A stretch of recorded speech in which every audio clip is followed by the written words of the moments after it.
예, 여러분 안녕하십니까? 예, 이번 주에도 온라인으로 진행을 하게 되었습니다. 예, 그래서 9주차 온라인 4교시 온라인 수업을 시작하도록 하겠습니다. 이번 주는 우리가 직업 상담 분야에서 상담 기법과 직업 상담사의 윤리에 대해서 학습하도록 하겠습니다. 직업 상담 기법 중에서 이제 구조화된 면담법을 학습하도록 하겠습니다. 우리가 이 직업 상담 기법 중에서 이 생애 진로 사정, 이 구조화된 면담법은 그래도 그 시험에 이제 가끔 나오는 문제입니다. 생애 진로 사정의 이제 의의를 살펴보면은 이 생애 진로 사정은 직업 상담의 초기 단계에 사용합니다. 그래서 상담자가 그 내담자를 처음 만났을 때 이용하는 구조화된 면접 기법이다라는 것이죠. 자, 그래서 상담자가 내담자를 처음 만났을 때 사용하는 구조화된 기법은 뭐냐 그러면은 면접 기법은 뭐냐 그러면 생애 진로 사정인 것이죠. 내담자에 대한 가장 기초적인 직업 상담 정보를 얻는 질적 평가 절차다라는 것입니다. 그래서 이것은 생애 진로 사정은 이 아들러의 개인 심리학에 기초를 두었다라는 것이고 내담자와 환경과의 관계를 이해할 수 있는 정보를 제공하고 있습니다. 이 아들러는 개인과 세계의 관계를 세 가지 인생 과제로 구분하였는데 그 세 가지 인생 과제는 일, 사회, 성입니다. 그래서 요 세 개가 우리가 세 가지 인생 과제 기억을 좀 해주시고요. 이런 내담자로 하여금 자신의 신념, 태도, 가치관에서 비롯되는 생활 양식을 포착하도록 해서 내담자의 생애에 대한 근본적인 접근이 명백히 밝혀지도록 도움을 주고 있습니다. 자, 이 생애 진로 사정의 특징은 생애 진로 사정에서는 세 가지 역할 등이 포함하는데 첫 번째는 작업자, 그 다음에 학습자, 그리고 개인의 역할 등을 포함한 다양한 생애 역할에 대한 정보를 탐색해 나갑니다. 생애 진로 사정은 네 가지로 이루어집니다. 요 네 가지로 이루어지는 거 우리가 꼭 기억을 해줬으면 좋겠습니다. 첫 번째는 진로 사정, 그리고 전형적인 하루, 그리고 강점 및 장애, 그리고 요약으로 이루어집니다. 전체 면접은 대략 30분에서 45분 정도 비교적 단시간에 끝날 수 있으며 필요한 경우 10분에서 15분 정도 나누어 진행할 수 있습니다. 이 내담자의 다양한 생애 역할에서의 어떤 기술 수준을 파악하는 것은 물론 장애를 극복하기 위한 정보를 산출하고 있습니다. 자, 비판단적이고 비의협적인 대화 분위기로서 내담자와 긍정적인 관계를 형성하는 데 도움이 됩니다. 내담자의 진로 계획을 향상시키며 이런 내담자의 문제 해결 및 장애 극복을 위한 목표 달성 계획을 수립하도록 하고요. 그리고 이런 생애 진로 사정에서는 내담자가 학교에서나 훈련기관에서의 평가 과정을 통해서 이런 부정적인 선입견을 가지고 있을 가능성이 있는 인쇄문이나 소책자, 지필 도구 등의 표준화된 진로 사정 도구는 가급적 삼가합니다. 근데 우리가 문제에서는 이런 인쇄문이나 지필 도구를 활용하면서 진행한다 나오면은 틀린 예의가 되겠죠. 자, 생애 진로 사정의 구조를 살펴보면은 자, 일의 경험, 자, 직업 경험이죠. 내용은 마지막 직업, 가장 좋았던 거, 싫었던 거, 다른 직업과 동일한 과정, 자, 그리고 교육 및 훈련 과정과 관심사에 대해서 또 물어보죠. 일반적인 사정, 가장 좋았던 거, 가장 싫었던 거, 지식, 기술, 기능의 수준이나 형태를 위한 교육이나 훈련에 대한 거, 그 다음에 오락, 여가 활동이죠. 여가 시간, 사회 활동, 그 다음에 뭐 친구, 주말 저녁 시간, 여가 시간 사용에 대한 내용을 사정을 하고 있습니다. 그래서 진로 사정에 포함되는 거 세 가지, 일의 사정, 교육 또는 훈련 과정, 관심사, 오락, 요 세 가지 기억을 해두시기 바라고요. 또 전형적인 단계에는 두 가지 의존적 독립적 성격 차원과 자발적 체계적 성격 차원을 나눠진다. 요거 우리가 꼭 기억을 해주시기 바랍니다. 자, 그래서 의존적 독립적 성격 차원이라는 것은 이제 의존적이니까 타인에 대한 의존, 타인에게 의사결정을 주장을 하는 거. 그리고 자발적 체계적 성격 차원은 안정된 일, 그리고 영속적이고 빈틈없음, 이런 내용으로 사정을 하고 있습니다. 그리고 강점과 장애는 주요 강점과 주요 장애. 자, 주요 강점은 처분할 자원과 내담자에게 필요한 자원을 의미하고, 또 주요 장애는 그냥 강점과 관련되고 주제와 관련돼 있다. 그래서 이런 강점과 장애 어떤 내용이 있고 전형적 하루에 어떤 것이 있고, 자, 요약은 그 생애 주제와 생애 주제와 동일한데요. 이런 아들러가 생애 진로 주제를 이해하기 위해서 활용한 세 가지 차원을 얘기합니다. 그래서 생애 진로 주제에 따른 인간 행동 모형, 작업자, 학습자, 개인, 내담자 자신의 용어를 사용하고 목표 설계와 관련이 있다. 자, 이 생애 진로 사정은 내담자의 과거 직업에 대한 전문 지식 분석은 이루어지지 않는다는 거 우리가 기억을 했으면 좋겠습니다.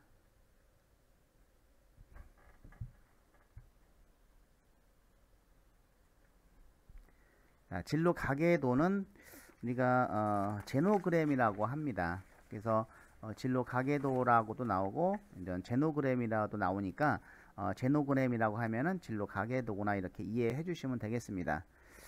진로 가계도는 그 자신을 포함하여 3대 정도의 직업을 그려보도록 하는 것이죠. 그래서 뭐 할아버지 때는 직업이 뭐고 아버지 때 직업이 뭐고 이렇게 해서 3대째 직업을 그려보도록 해서 그 안에서 어떤 자신의 관심 있는 직업 분야를 찾는 것이죠.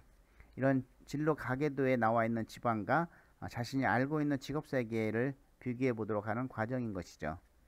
자, 이 과정을 통해서 가까운 사람들의 직업부터 알게 하고 그 집안은 어떤 일을 하는지, 또 우리 집안이 어떤 분야의 일을 하는 사람들이 많은지 등을 얘기함으로써 이런 상담 초기 그 내담자를 이해하는 질적 평가 도구로 사용할 수가 있는 것이죠. 그러니까 직업 의식이라든지 직업 선택이라든지 직업 태도 등을 파악을 합니다. 미국의 케네디가 이런 진로 가계도는 엄청나죠.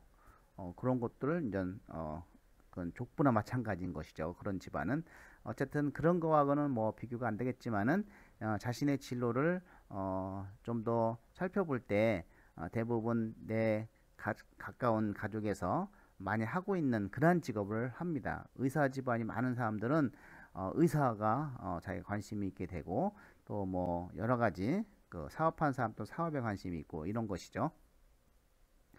의 질문 외에 부모가 자신이 원하는 직업을 반대해서 서로 의견 대립이 있을 경우 어떻게 이야기했으면 좋겠는지를 상담자와 내담자 함께 이야기해 보는 것도 좋으나, 일부 내담자에서는 이런 진로 가계도가 사실은 부담스러울 수가 있죠. 내담자의 상황을 고려해서 선별적으로 사용하는 것이 필요합니다. 왜냐하면 자기 어떤 가족이라든지 친척의 직업들 다 싫어하는 경우도 있거든요. 그런데 그거를 가지고 어떤 내담자의 직업을 좀 이렇게 밝혀낸다라고 하는 것이 어쩌면은 내담자가 그 어떤 부담을 가질 수 있겠다라는 것이죠. 자, 오키 씨는 그 이 직업 구조가 개인과 원 가족 간의 상호작용에 영향을 미친다는 점을 강조를 해서 이런 가계도, 진로 가계도가 이런 상담에 적용할 수 있다는 것을 좀 강조를 한 것이죠. 이 직업 가계도를 생애진로 사정에 추가하는 경우에 상담자는 이런 가족 구조 역할이란 것보다 넓은 시각에서 내담자의 정보를 이해하는데 도움을 받게 되는 것이죠. 그래서 이런 진로 가계도는 보통 직업 상담 초기 과정에서 내담자의 정보 수집에 사용됩니다. 내담자의 직업에 대한 어떤 제한적인 고정관념, 그리고 다양한 직업기의 결과에 대한 기대들, 그리고 직업 가치의 흥미에 대한 근본 원인 등을 측정하는 데 활용되고 있습니다. 내담자의 직업의식과 직업 태도에 대한 이 가족의 영향력을 분석할 수가 있고, 또 내담자의 어떤 직업적 지각 및 선택에 영향을 미친 모델이 누구인지 탐색하며 자기 지각의 근거를 밝히는데 사용되고 있습니다. 이런 것이죠. 그래서 위에 그 할아버지, 할머니, 외할아버지, 외할머니, 친할아버지, 친할머니, 또 뭐 아빠, 엄마에서 나. 그래서 이거에 대한 그 외할아버지의 직업, 아버지의 직업, 또 뭐 여기에 삼촌 직업까지도 이렇게 쭉 살펴볼 수도 있겠죠. 이렇게 그린 다음에 이런 활동을 한번 해보는 것이죠. 자신의 3대까지 진로 가계도를 그려보고 다음 질문에 대해서 한번 작성해 보자. 뭐 부모님이 가장 원하는 직업은 무엇입니까? 또 내 진로 포부를 가장 지지해 준 사람은 누구입니까? 친척들의 직업 중에 해보고 싶은 직업이 있으면 무엇입니까? 친척들 중에 내 진로 선택에 특히 영향을 준 사람은 누구입니까? 가족 간에 공통된 직업은 있나요? 특이한 직업을 가진 친척은 누구입니까? 한번 여러분들이 한 4분 정도 시간을 줄 테니까 한번 그려보고 요 내용에 대해서 한번 간단하게 작성을 좀 해보시기 바랍니다. 자, 먼저 한번 종이에다가 그냥 A4용 종이에다가 직업 가계도를 한번 그려보시기 바랍니다.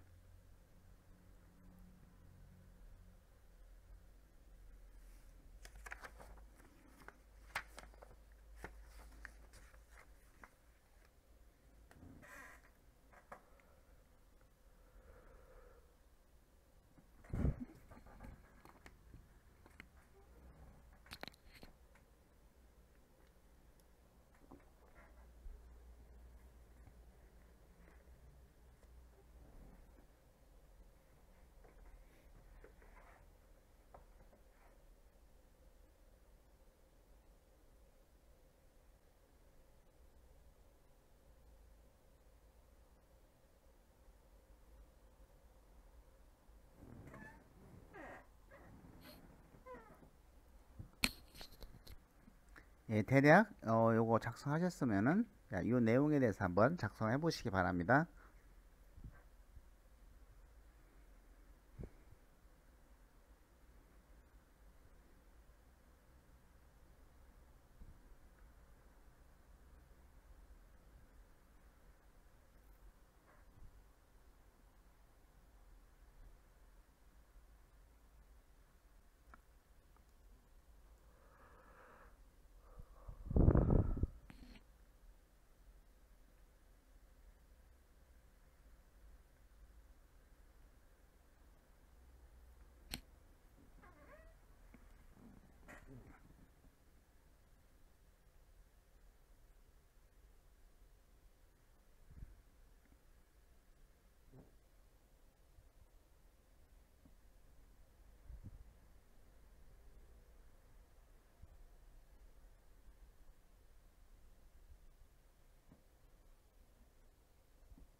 네, 한번 생각해보고 넘어가는 시간 가졌습니다.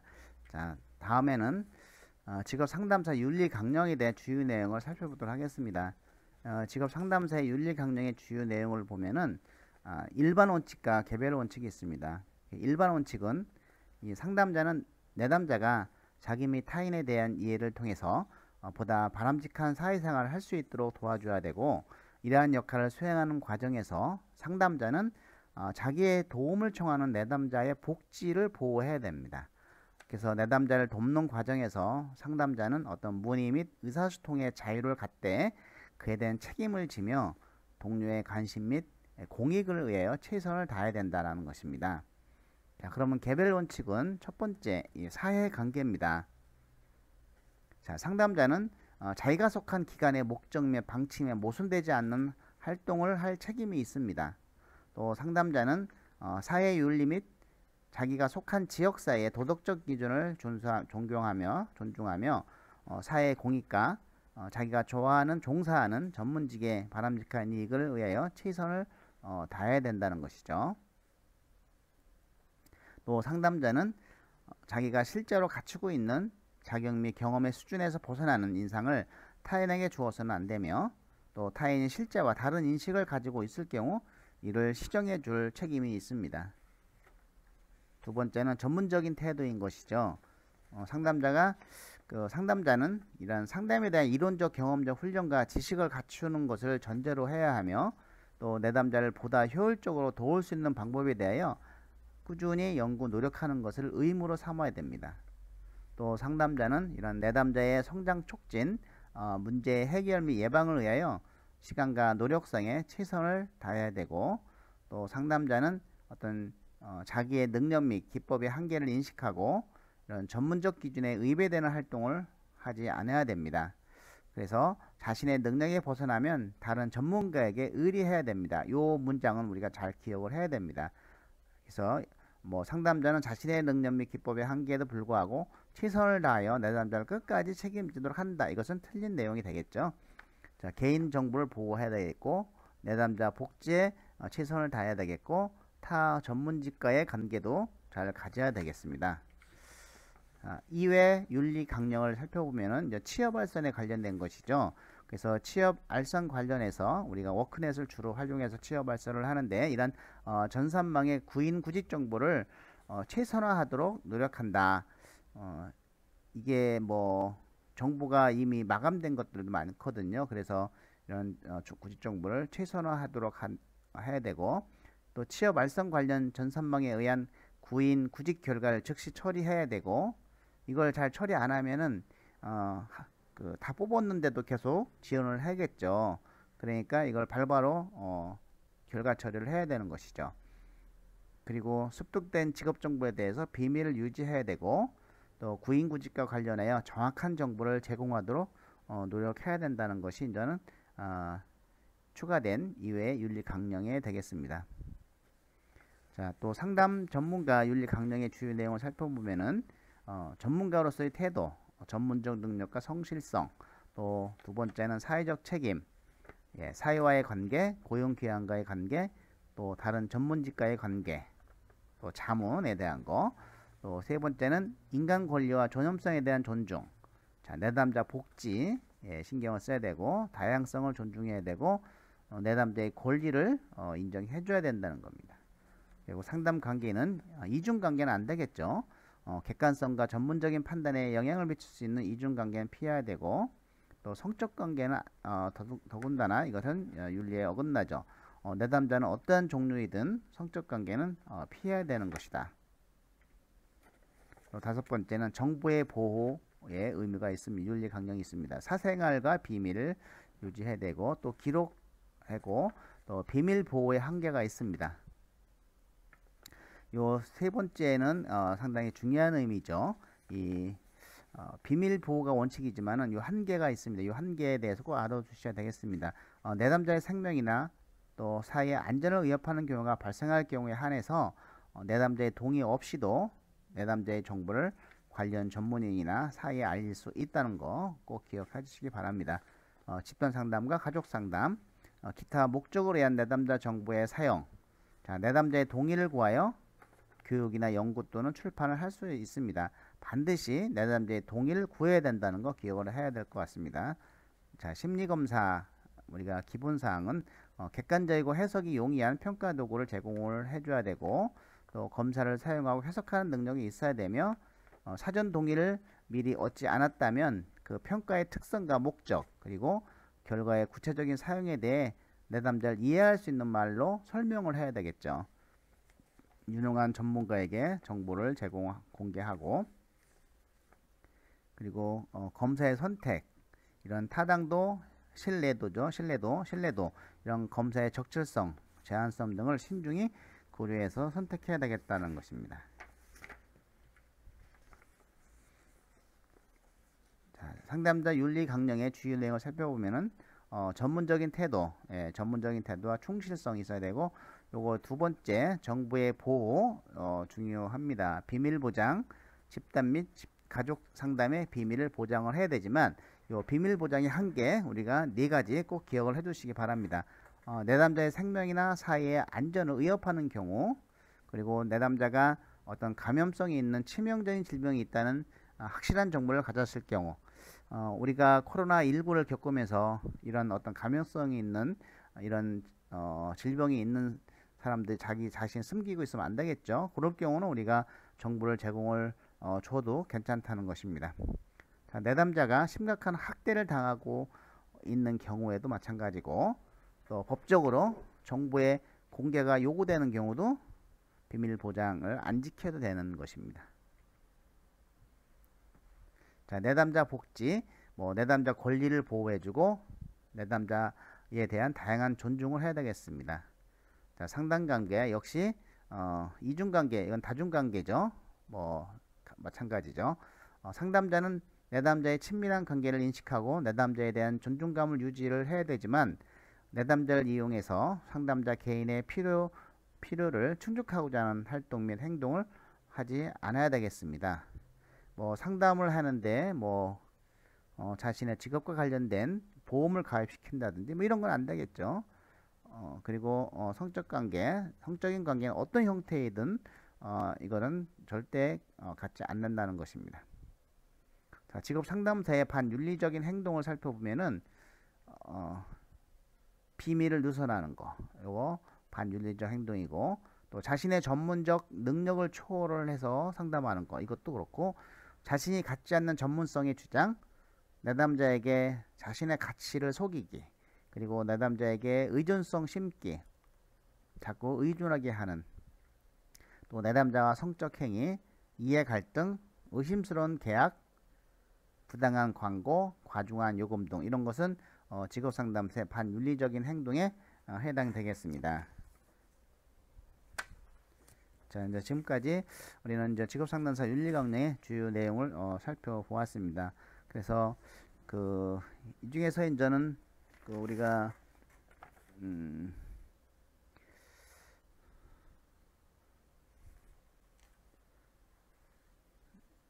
중요하게 살펴볼 거는 비밀 보장의 한계, 그리고 직업 상담사의 반윤리적인 행동, 또 직업 상담자의 어떤 개별적 원칙, 이런 것을 우리가 좀 살펴봤으면 좋겠습니다. 예, 1교시, 4교시 수업을 마치겠습니다. 수고 많이 하셨습니다.